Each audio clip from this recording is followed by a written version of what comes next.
Kucing goreng. Meskipun para aktivis hak asasi hewan telah mengutuk kebiasaan memakan daging kucing sebagai perlakuan yang kejam, bagi sebagian warga Vietnam dan juga beberapa negara Asia lainnya, hidangan kucing dianggap sebagai hidangan yang lezat. Kuliner daging kucing ini menjadi favorit bagi warga Vietnam untuk dikonsumsi bersama segelas bir.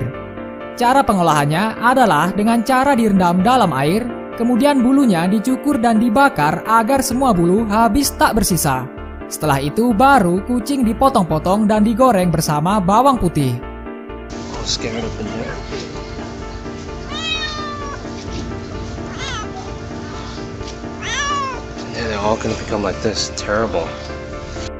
Embrio bebek rebus.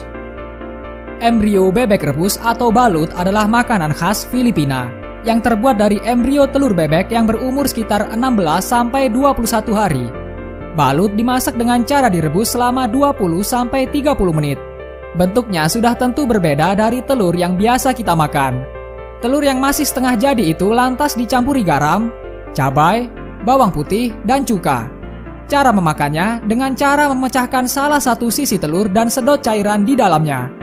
Kemudian buka seluruh cangkang telur untuk memakan bagian dalamnya. Gimana, kalian mau mencobanya? Jus kodok. Hanya membayangkan saja, mungkin kamu sudah ingin muntah. Karena kodok belum menjadi makanan yang umum di Indonesia. Mungkin kalau dikonsumsi dengan cara digoreng, dengan tepung terigu, diberi bubuk cabai, kita masih berani mencobanya. Tapi ketika kodok yang sudah dikuliti kemudian dimasukkan ke dalam blender untuk dijus, benar-benar sangat menjijikan. Meski begitu, orang-orang di Peru percaya jus kodok bisa menjadi perangsang gairah yang kuat untuk wanita dan laki-laki. Entah ini mitos atau fakta, tapi khasiatnya cukup wow juga ya.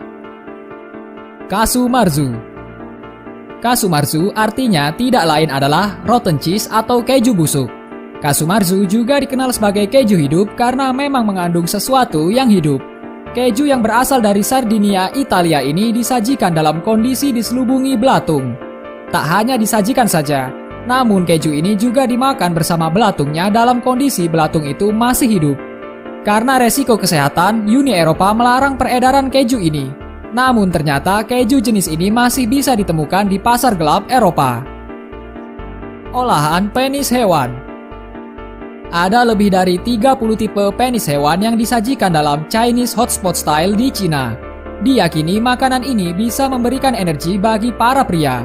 Dan karena mengandung gelatin albumen, dipercaya juga bahwa penis hewan memberikan efek kecantikan bagi para wanita. Jika kamu bepergian ke Cina dan ingin mencoba masakan unik ini, datanglah ke restoran Strength in the Pot di Guolizuang, Beijing. Otak kera. Banyak aktivis pencinta hewan melarang keras perdagangan makanan ini. Pasalnya, cara penyajian makanan ini sangat tidak bernurani. Monyet dalam keadaan hidup akan diikat dan disajikan di atas meja. Kemudian, kepala monyet malang itu akan dibelah. Lalu pengunjung bisa langsung makan otaknya yang masih berdenyut dengan sendok maupun sedotan. Bayi tikus. Di Provinsi Guangdong, Cina, ada sebuah makanan yang cukup dikenal dengan nama 3 decitan. 3 decitan berarti 3 suara yang dikeluarkan oleh si bayi tikus sampai akhirnya nyawanya melayang. Decitan pertama akan terdengar ketika si tikus diangkat dengan sumpit, dan decitan kedua saat bayi tikus dicelupkan ke dalam saus. Decitan ketiga akan terdengar ketika si bayi tikus ini masuk ke dalam mulut dan dikunyah hingga lembut. Tikus yang baru lahir, masih buta dan belum berbulu ini biasanya disajikan dengan saus kedelai atau kecap.